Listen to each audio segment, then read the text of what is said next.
Hi friends, last video ಮಾಡಿ ತುಂಬ ದಿನ ಆಗಿತ್ತು. ಹಣ್ಣಿನ ವಿಡಿಯೋ ಮಾಡಬೇಕಾಗಿತ್ತು. ಹಣ್ಣು ಬಿಡೋದು ಲೇಟ್ ಆಗಿದ್ದರಿಂದ ವಿಡಿಯೋ ಮಾಡೋದು ಲೇಟ್ ಆಯಿತು. ಆದ್ದರಿಂದ ಸ್ವಲ್ಪ ದಿನ ವಿಡಿಯೋ ಮಾಡೋಕ್ಕಾಗಿರಲಿಲ್ಲ. ಹಾಗೆ ಬಾಲ್ಸಮಿನ ಗಿಡಗಳು ಕೂಡ ತುಂಬ ದಿನದಿಂದ ಯಾರಿಗೂ ಕೊಟ್ಟಿರಲಿಲ್ಲ. ಅವು ಬೀಜಗಳನ್ನು ಹಾಕಿ ತುಂಬ ಬೆಳೆಸಿದೆ. ಎಷ್ಟೊಂದು ಗಿಡಗಳು ಬೆಳೆದಿದ್ದಾವೆ. ಎಲ್ಲ ಪಕ್ಕದಲ್ಲಿ ಕೂಡ ನೋಡ್ಬೋದು, ಎಲ್ಲ ಫುಲ್ ದೊಡ್ಡ ದೊಡ್ಡ ಗಿಡಗಳಾಗಿಬಿಟ್ಟಿದ್ದಾವೆ. ಅದರಲ್ಲಿ ಸ್ವಲ್ಪ ಚಿಕ್ಕದಾಗಿರೋ ಗಿಡಗಳನ್ನ ಕಿತ್ತು ಇವತ್ತು ಒಂದು ಟೀ ಗ್ಲಾಸಲ್ಲಿ ಹಾಕಿ ಅದ್ರ ಜೊತೆಗೆ ಕೋಕೋಫೀಟನ್ನು ಹಾಕ್ತಾಯಿದ್ದೀನಿ.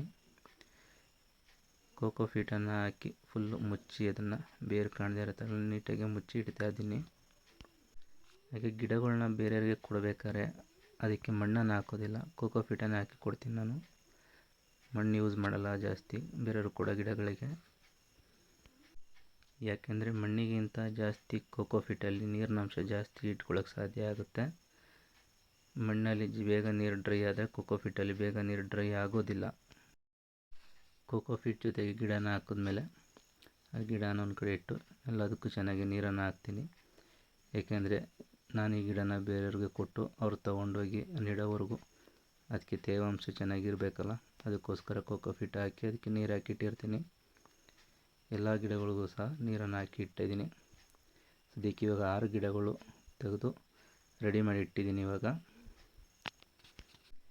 ಈ 6 ಗಿಡಗಳು ಸಹ ರೆಡ್ ಕಲರ್ ಹೂವನ್ನು ಬಿಡುತ್ತೆ. ಈಗ ರೆಡಿ ಮಾಡಿರೋ 6 ಗಿಡಗಳನ್ನು ಎಲ್ಲಿ ಇಡ್ತೀನಿ ಅಂತ ನನಗೆ ಗೊತ್ತಿಲ್ಲ. ಈ ಗಿಡಗಳನ್ನ ಇಡಬೇಕಾದ್ರೆ ಜೊತೆಯಲ್ಲಿ ಒಂದು QR ಕೋಡನ್ನು ಸಹ ಇಡ್ತೀನಿ. ಆ QR ಕೋಡಲ್ಲಿ ಒಂದು ಕಡೆ ಇನ್ಸ್ಟಾಗ್ರಾಮ್ ID, ಮತ್ತೊಂದು ಕಡೆ ನನ್ನ ಯೂಟ್ಯೂಬ್ ಚಾನಲ್ನ ಹೆಸರು ಇರುತ್ತೆ. ಅದೆಲ್ಲ ಸರ್ಚ್ ಮಾಡಿ ನಾನು ಸಬ್ಸ್ಕ್ರೈಬ್ ಮಾಡಿಕೊಂಡು ಫಾಲೋ ಮಾಡ್ಕೊಳ್ಳಿ. ಇನ್ನಷ್ಟು ಗಿಡಗಳು ಬೇಕಾದರೆ ಲೈಕ್ ಮಾಡಿ, ಕಮೆಂಟ್ ಮಾಡಿ.